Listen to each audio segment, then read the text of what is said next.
2024 সালের পুজোতে সিনেমাটি রিলিজ করেছিল, আর তারপরে আপনাদের সকলের ভালোবাসায়, দর্শকের ভালোবাসায়, ভগবানের আশীর্বাদে বহুরূপী এই সপ্তাহে 75 দিন পূর্ণ করছে এবং আজও বহুরূপী চলছে প্রেক্ষাগৃহে।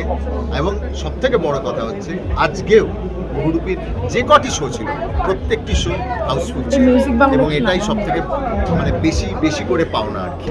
মেরি ক্রিসমাস আপনাদের সকলকে এবং আগাম happy new year. Happy New Year and Merry Christmas to all of you. Thank you.